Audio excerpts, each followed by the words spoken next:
So hello kids, this is science, and this video will help you with your science lesson for this week. It's about how plants are alike and different.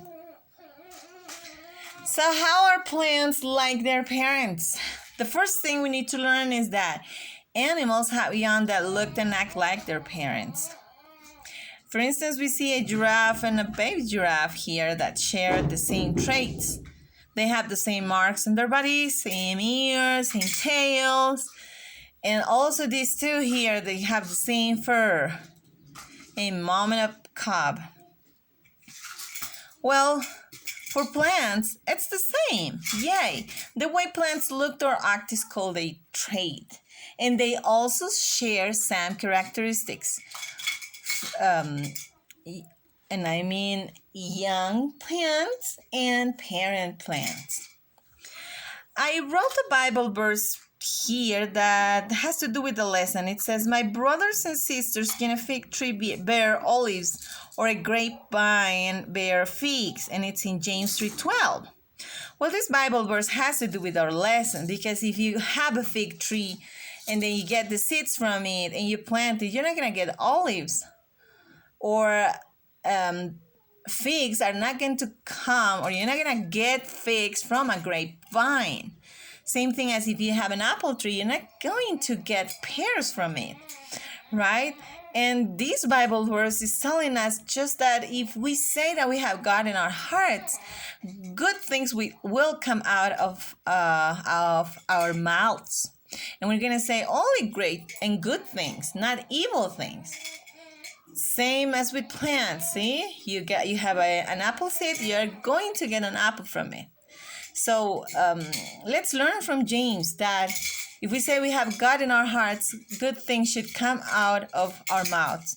And let's understand that even science is in the Bible because God created it. He was the one who came with the idea of plants and animals and everything first.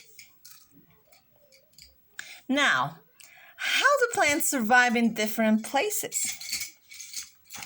Well, as we have learned in the past two lessons, plants have parts that work to get what they need to survive. See? And we know that plants have roots, seeds, leaves, flowers, and stuff. And all of these parts can be different. As you can see, I have different kind of leaves in this picture, different kinds of trunks, of stems, even flowers. Well, they can be different, but they still help make food, so the plant can survive. And depending on the place where a plant is, they will survive in a different way, or plants will have more leaves or no leaves at all. It depends.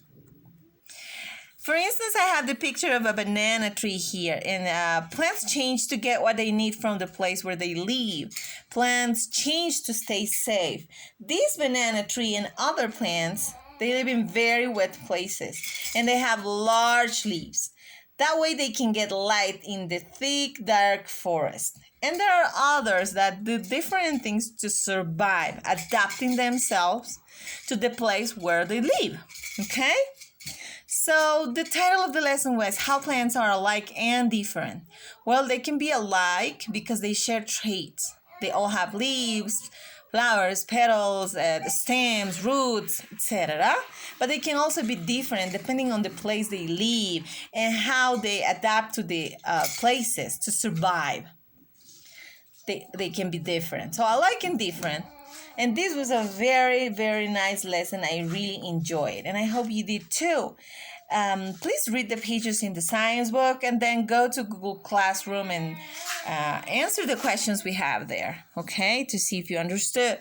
Hopefully you did. And if you still have doubts about other things, or you would like just leave a comment in Google Classroom, you can do it. Go ahead and do it. And I'll try to help if you contact me as well.